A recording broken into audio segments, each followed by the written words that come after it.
आप सभी का आपके अपने YouTube channel super concept classes में स्वागत है।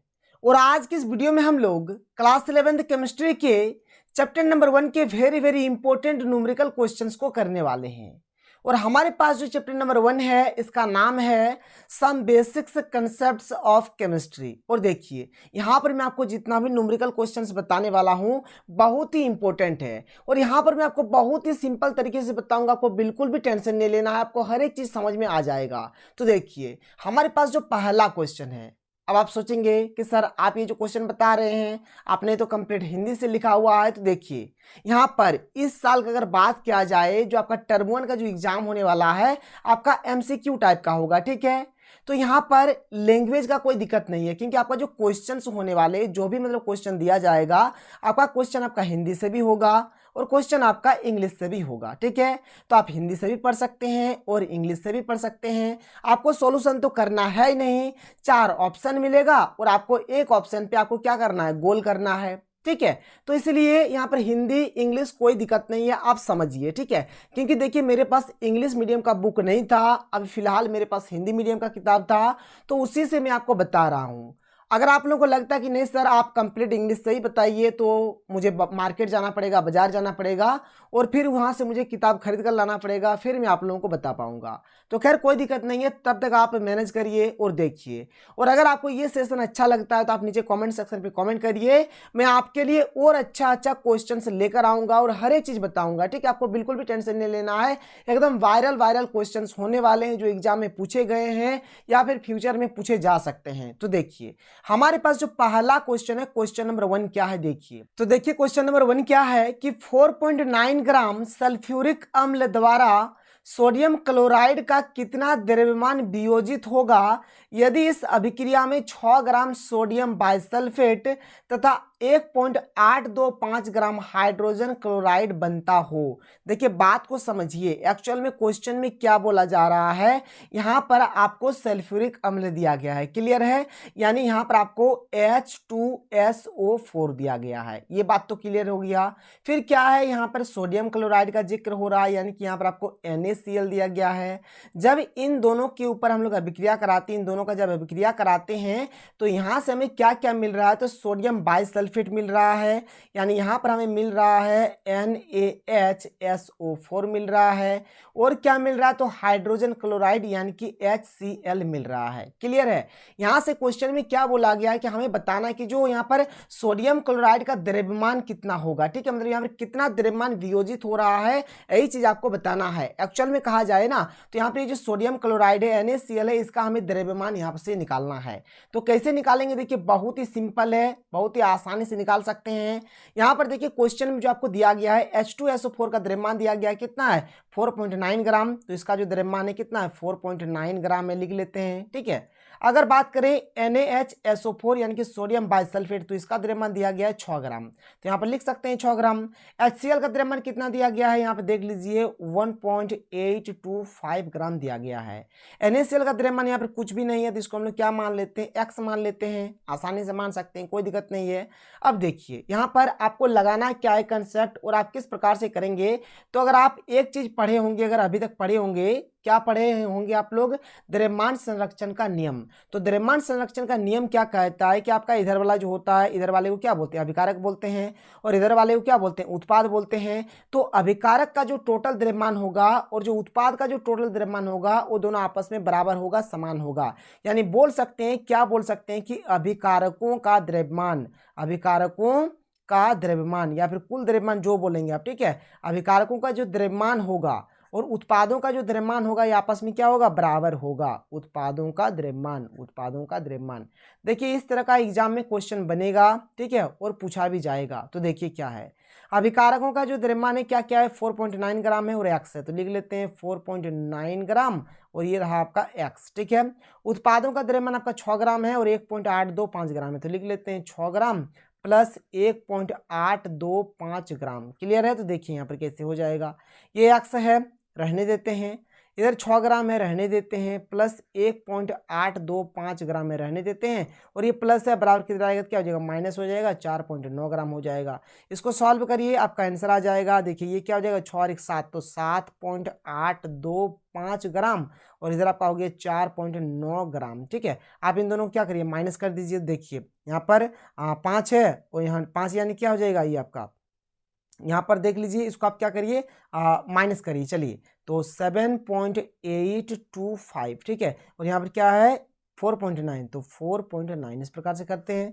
तो 5 का 5, 2 का 2 घटा देते हैं ना, तो ये हो गया आपका 18, 18 में 9 गया तो 9 बचेगा, ये हो गया आपका 6, 6 में 4 जाएगा तो 2 बचेगा, यानी ये आ गया आपका आंसर। क्या आ गया, 2.925, यानी x का जो मान आ गया ये आ गया इतना ग्राम। मतलब यहाँ पर हम लोग बोल सकते हैं कि यहाँ पर NaCl का जो द्रव्यमान होगा, NaCl का द्रव्यमान जो हो जाएगा, क्योंकि देखिए NaCl के द्रव्यमान को हमने क्या माना है, x माना है, तो इसका जो मान आया कितना आया, 2.925 ग्राम। बात क्लियर, कोई दिक्कत नहीं है, तो यही हो जाएगा इसका सही आंसर। और इस प्रकार का क्वेश्चन आपके एग्जाम में आएंगे, बिल्कुल आएंगे। ठीक है, आप इसको अच्छे तरीके से देख लीजिए, समझ लीजिए। अगर आपको समझ में नहीं आ रहा है तो आप नीचे कमेंट सेक्शन पे कमेंट करिए। और देखिए हिंदी इंग्लिश कोई यहाँ पर दिक्कत नहीं होने वाला है, क्योंकि ये जो आपका टर्म 1 वाला है ना, कंप्लीट आपका क्या है, MCQ टाइप का है, ऑब्जेक्टिव टाइप का है, तो कोई दिक्कत नहीं होने वाला है। आपको केवल समझना है कि यहाँ पर एक्चुअल में हो क्या रहा है। आगे देखिए अगला क्वेश्चन क्या है, क्वेश्चन नंबर 2 हम लोग देखेंगे, लेकिन इससे पहले कुछ हम लोग कंसेप्ट देख लेते हैं। देखिए जो फॉर्मूला होता है, ये आपने क्लास 9th में भी पढ़ा होगा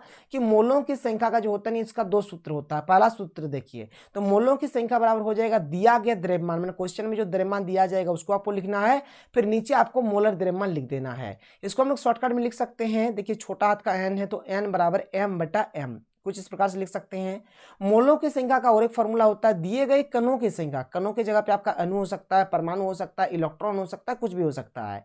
तो दिए गए कणों की संख्या बटे एवोगाड्रो संख्या। देखिए एवोगाड्रो संख्या को अवोगाद्रो संख्या भी लिखा जाता है कुछ इस प्रकार से। इसका जो मान होता है 6.022 इंटू 10 के पावर में 23 होता है। और ये जो मोलों की संख्या, ये वाला चीज है ना, इसको हम कुछ इस प्रकार से लिख सकते हैं कि n बराबर n/n0, कुछ इस प्रकार से लिखेंगे सर, देख लीजिए। ठीक है, खैर कोई दिक्कत नहीं है, आप इसका एक स्क्रीनशॉट लेकर रख लीजिए, क्योंकि हम लोग आगे यूज करने वाले हैं। ये जो फॉर्मूला है ना, ये सारे फॉर्मूला को हम लोग यूज करने वाले हैं और अच्छे तरीके से क्वेश्चंस को सॉल्व करने वाले हैं। तो देखिए यहाँ पर और कुछ कंसेप्ट आप देख लीजिए। देखिए कभी भी अगर 1 मोल का बात किया जाएगा, कभी भी 1 मोल का अगर बात किया जाएगा, तो हमेशा आपका जो एवोगाड्रो नंबर है 6.022 इंटू 10 के पावर में 23, यही आपका आने वाला है हर केस में। आप देख लीजिए, बात समझ में आ रहा है। चाहे कुछ भी हो, जब भी आपका 1 मोल का जिक्र होता है ना, 1 मोल का जब भी जिक्र हो जाएगा, ठीक है, यहाँ पर मैं लिख लेता हूँ, थोड़ा आप अच्छी तरह से देख लीजिए।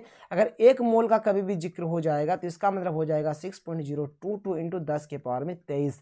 चाहे कुछ भी रहे, चाहे परमाणु रहे, अणु रहे, इलेक्ट्रॉन रहे, कुछ भी रहे, 1 मोल बराबर क्या हो जाएगा, 6.022 इंटू 10 के पावर में 23। किस प्रकार से होगा, पहले आप इस चीज को अच्छे तरीके से समझ लीजिए। तो देखिए 1 मोल सी परमाणु है, यानी कि 1 मोल कार्बन परमाणु का क्या हो जाएगा, 6.022 इंटू 10 के पावर में 23 परमाणु हो जाएगा। 1 मोल O2 अणु अगर रहेगा, यानी कि ऑक्सीजन का अगर अणु रहता है, तो इसका भी वही होगा, 6.022 इंटू 10 के पावर में 23 अणु हो जाएगा। 1 मोल H2O अगर अणु रहता है तो इसका भी वही हो जाएगा, 6.022 इंटू 10 के पावर में 23 अणु हो जाएगा। अगर 1 मोल इलेक्ट्रॉन रहेगा तब भी इसका वही हो जाएगा, 6.022 इंटू 10 के पावर में 23 इलेक्ट्रॉन। देखिए यहाँ पर परमाणु है तो हमने यहाँ पर भी परमाणु दिया, ये 2 जगह पे अणु है तो यहाँ पर हमने दोनों जगह पे अणु दिया, यहाँ पर आपका इलेक्ट्रॉन है तो यहाँ पर हमने क्या किया, इलेक्ट्रॉन दिया। देखिए यहाँ पर बात को समझिए, जैसे कि आपने एक नियम पढ़ा होगा कि मान के चलिए कि 1 केजी आलू का दाम मान के चलिए 30 रुपया है, तो 2 केजी आलू का दाम कैसे आप निकालेंगे, इसको गुना कर देते हैं तो 2 गुने 30 हो जाएगा, इस प्रकार से करते हैं। तो बिल्कुल यहाँ पर भी आपको वैसे ही करना है। तो देखिए यहाँ पर जैसे कि अभी मैंने आपको बताया कि 1 मोल कुछ भी रहेगा तो आपका क्या होने वाला है, 6.022 इंटू 10 के पावर में 23। तो 1 मोल का आपका इतना हो गया, तो 3 मोल का आप कैसे निकालेंगे, तो कुछ नहीं करना है, 3 लिखेंगे यहाँ पर और 3 से क्या करेंगे, इस चीज को हम लोग गुना कर देंगे। तो 3 गुने 6.022 इंटू 10 के पावर में 23, अगर आप इसको गुना करेंगे क्या आ जाएगा, देखिए 3 दूने 4, 3 दूने 4 0 और 3 चौके 18, यानी कि 18.066 इंटू 10 के पावर में 23 परमाणु ये हो जाएगा। बात क्लियर है, समझ में आ रहा है?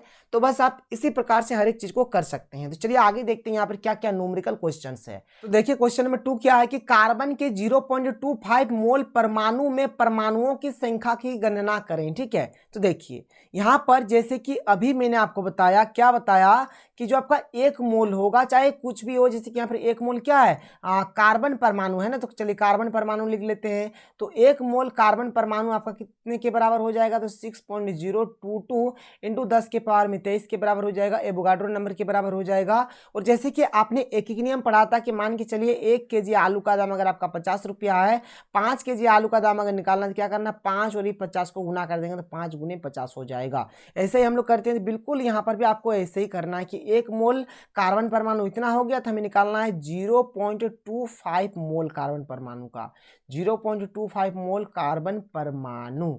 कैसे करना है, सिर्फ कुछ नहीं करना, इसको और इसको गुना कर देना। कर दीजिए 0.25 इंटू 6.022 इंटू 10 के पावर में 23। और जब आप इसको गुना करेंगे तो आपको क्या मिलेगा, देख लीजिएगा, आप गुना कर लीजिएगा, आपको मिलेगा 1.5055 इंटू 10 के पावर में 23। ठीक है, देखिए यहाँ पर परमाणु में दिया गया तो यहाँ पर जो आंसर आएगा ये भी परमाणु में आपका आएगा। ठीक है, और इसको आप ऐसे लिख सकते हैं 1.50 लिख सकते हैं इंटू 10 के पावर में 23 परमाणु लिख सकते हैं, कोई इशू नहीं है। मतलब हम लोग अप्रॉक्स में इसको लिख सकते हैं, या फिर अगर आप यहाँ तक भी करते हैं तो आपका सही हो जाएगा।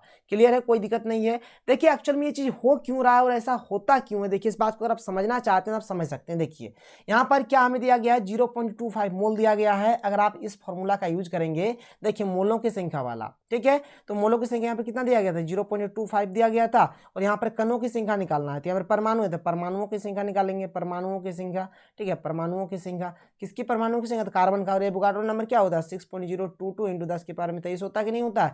यहाँ कुछ नहीं, एक मान लीजिए तो इधर इधर गुना हो जाएगा और इधर आपका गुना हो जाएगा। तो वही हमने लिखा भी ना कि 0.25 इंटू 6.022 इंटू 10 के पावर में 23, और यही तो आपका आ ही रहा है। आप देख लीजिए यहाँ पर क्या चीज़ है, वही चीज़ है ना, 0.25 इंटू 6.022 इंटू 10 के पावर में 23, वही चीज़ है। बिल्कुल यहाँ पर आपको समझना चाहिए कि कैसे क्या हो रहा है। आगे देखिए अगला क्वेश्चन क्या है कि ऑक्सीजन इनके O2 के 0.20 मोल अणु में अणुओं की संख्या की गणना करें।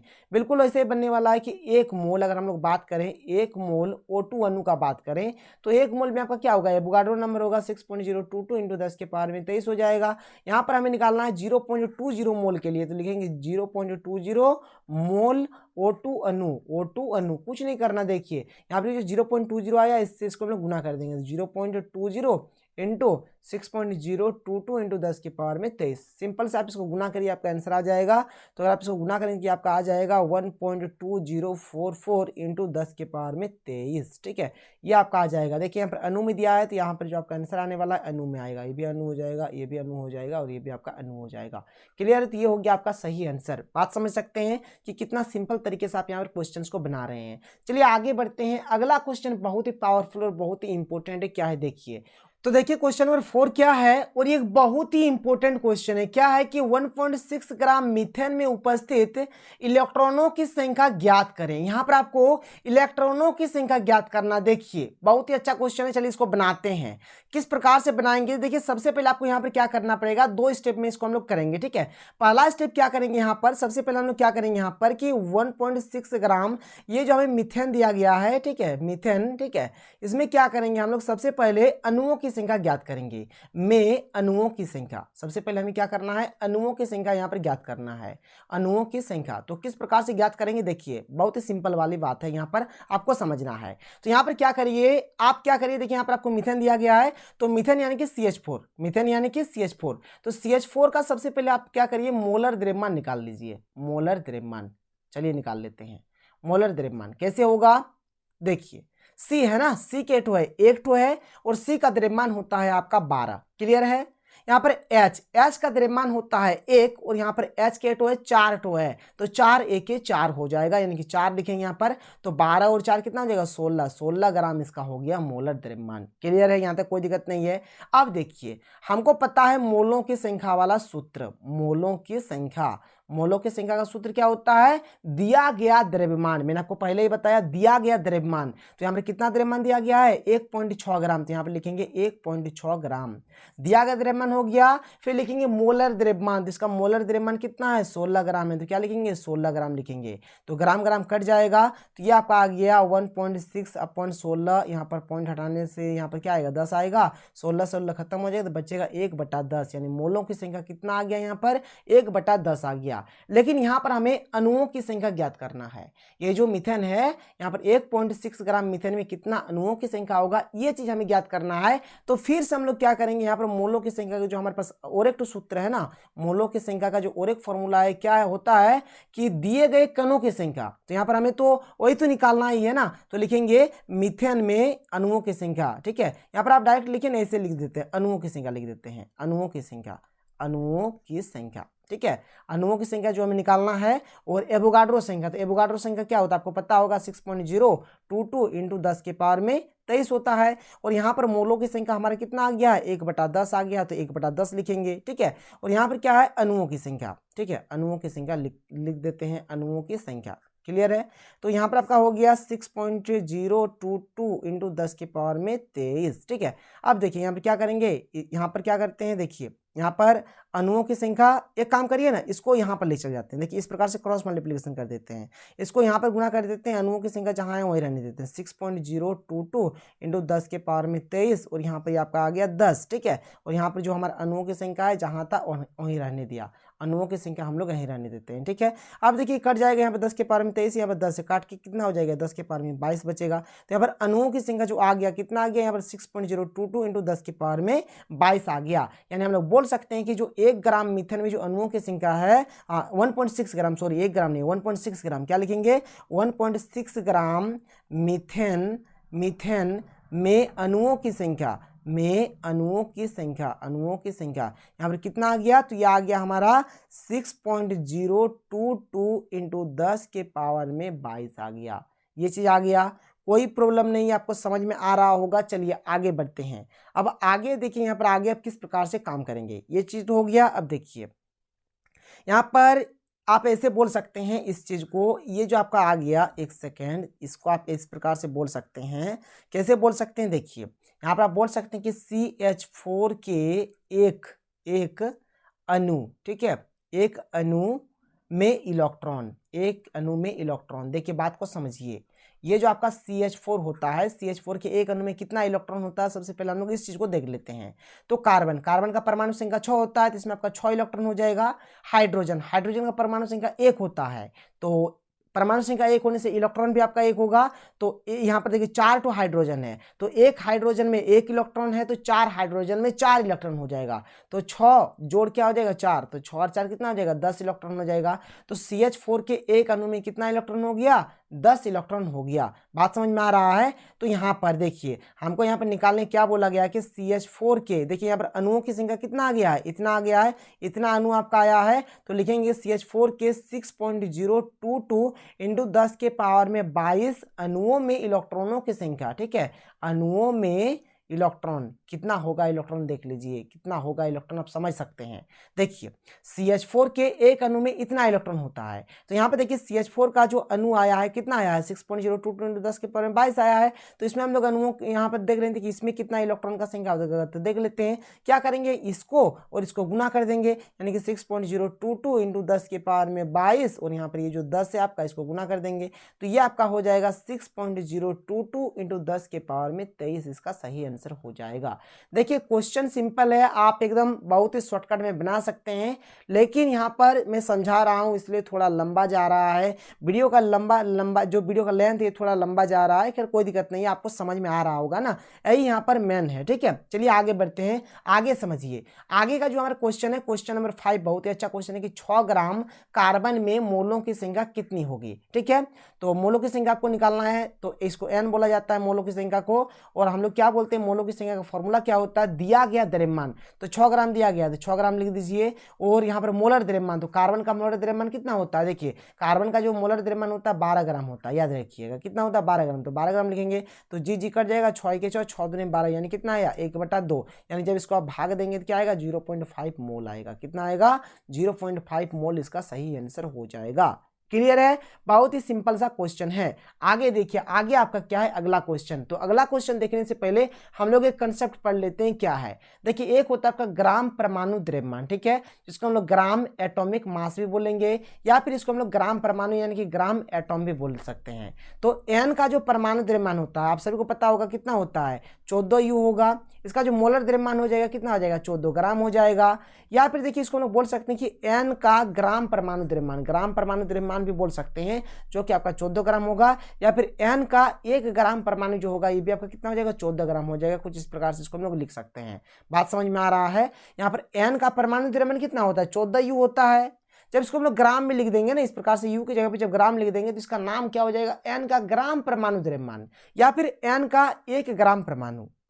क्लियर है, तो ये सब चीज़ आप याद रखिएगा, बहुत ही मतलब इंपॉर्टेंट होता है। आगे देखिए यहाँ पर जो क्वेश्चन है क्या है, क्वेश्चन नंबर जो 6 का जो ए है क्या है कि मैग्नीशियम के 2.5 ग्राम परमाणु का द्रव्यमान आपको निकालना है। तो देखिए जैसे आप सभी को पता होगा कि Mg का, यहाँ पर आप देख लीजिए अच्छे तरीके से देख लीजिए कि यहाँ पर जैसे n का ग्राम परमाणु द्रव्यमान कितना है, इस प्रकार से हम लोग लिख रहे हैं। तो यहाँ पर लिखेंगे Mg का क्या लिखेंगे ग्राम परमाणु द्रव्यमान, ग्राम परमाणु द्रव्यमान, ग्राम परमाणु द्रव्यमान कितना हो जाएगा। तो यहाँ पे देखिए मैग्नीशियम का कितना होता है बताइए, मैग्नीशियम का होता है 24, तो 24 ग्राम हो जाएगा, कोई दिक्कत नहीं है। इसी चीज को हम लोग लिख सकते हैं कि Mg का 1 ग्राम परमाणु, इसको बोला जा सकता है कि Mg का 1 ग्राम परमाणु बोला जा सकता है इसको, तो यहाँ पर लिख सकते हैं, वही बात हुआ। यहाँ पर भी आपका 24 ग्राम ही होगा, लेकिन यहाँ पर आपको 2.5 ग्राम के लिए निकालना है। किसके लिए निकालना है 2.5 ग्राम।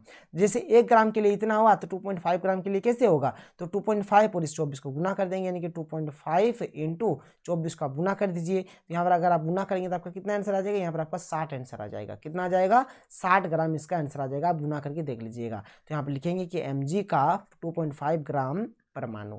क्लियर है, तो इसका ये सही आंसर हो जाएगा। बात क्लियर है, कोई दिक्कत वाली बात नहीं है, आप देख सकते हैं यहाँ पर इसका ये सही आंसर हो जाएगा। और आपको कुछ इसी प्रकार से बनाना है। आगे चलिए आगे देखते हैं क्वेश्चन नंबर बी को। यहाँ पर ये जो 6 का जो बी है, बी देख लीजिए क्या है कि 1.4 ग्राम नाइट्रोजन में ग्राम परमाणु, यहाँ पर देखिए केवल ग्राम परमाणु बोला है, यहाँ पर द्रव्यमान का जिक्र नहीं है। ठीक है, तो जैसे कि हम सभी को पता है यहाँ पर नाइट्रोजन का बात हो रहा है ना, तो इसको हम लोग बोल सकते हैं कि एन का जो आपका 1 ग्राम परमाणु होगा, एन का जो आपका 1 ग्राम परमाणु होगा ना, ये आपका किसके बराबर होता है, तो 14 ग्राम के बराबर होता है, कोई दिक्कत नहीं है। और हम लोग यहाँ पर बोल सकते हैं कि जो आपका एन का 14 ग्राम जो हो जाएगा ये आपका किसके बराबर होगा, तो 1 ग्राम परमाणु के बराबर हो जाएगा, 1 ग्राम परमाणु के बराबर हो जाएगा। ठीक है, तो इसको हम लोग लिख सकते हैं 1 ग्राम परमाणु। यहाँ तक क्लियर है। चलिए अब क्या करते हैं, एन का हम लोग 1 ग्राम का निकाल लेते हैं। तो इसमें क्या हो जाएगा 1, और ये जो 14 ये भागा में आ जाएगा यहाँ पर, तो 1/14 ग्राम परमाणु हो जाएगा कुछ इस प्रकार से। लेकिन हमें यहाँ पर निकालने के लिए कितना का बोला गया है 1.4 ग्राम का। तो हम निकालते हैं कि एन का 1.4 ग्राम जो हो जाएगा आपका क्या हो जाएगा, तो वो 1/14 और ये जो 1.4 इसको गुना कर देंगे यहाँ पर, तो 1.4 ग्राम परमाणु हो जाएगा, ग्राम परमाणु हो जाएगा। ठीक है, अब देखिए यहाँ पॉइंट है तो पॉइंट हटाने से नीचे आपका 10 आएगा, यहाँ पे 14 कटेगा तो क्या बचेगा आपका 1/10 बचेगा। तो 1/10 ग्राम परमाणु बच गया। ठीक है, 1/10 ग्राम परमाणु बचा। और इसको जब सॉल्व करेंगे तो कितना आएगा, यहाँ पर आएगा आपका 0.1 ग्राम परमाणु, 0.1 ग्राम परमाणु। बात समझ लीजिए, यहाँ पर निकालने के लिए बोला गया था कि 1.4 ग्राम नाइट्रोजन में ग्राम परमाणु कितना होगा, तो 0.1 ग्राम परमाणु होगा। क्लियर है, बात समझ में आ गया। अब देखिए, अब इसके बाद हमारा जो अगला लेक्चर आने वाला है, क्या हम लोग पढ़ेंगे, जो आपका मूलानुपाती सूत्र होता है ना, मूलानुपाती सूत्र। ठीक है, जिसको हम लोग बोलते हैं इंपेरिकल फॉर्मूला। ठीक है, और इस पर बेस्ड हम लोग बहुत ही अच्छे क्वेश्चन देखेंगे। तो अगर आप लोग रिक्वायरमेंट होता है कि नहीं सर हमें और आप अच्छे तरीके से पढ़ाइए, तो पढ़ाया जाएगा, बिल्कुल भी आपको टेंशन नहीं लेना है। तो चलिए मिलते हैं अगले वीडियो में। थैंक यू, जय हिंद।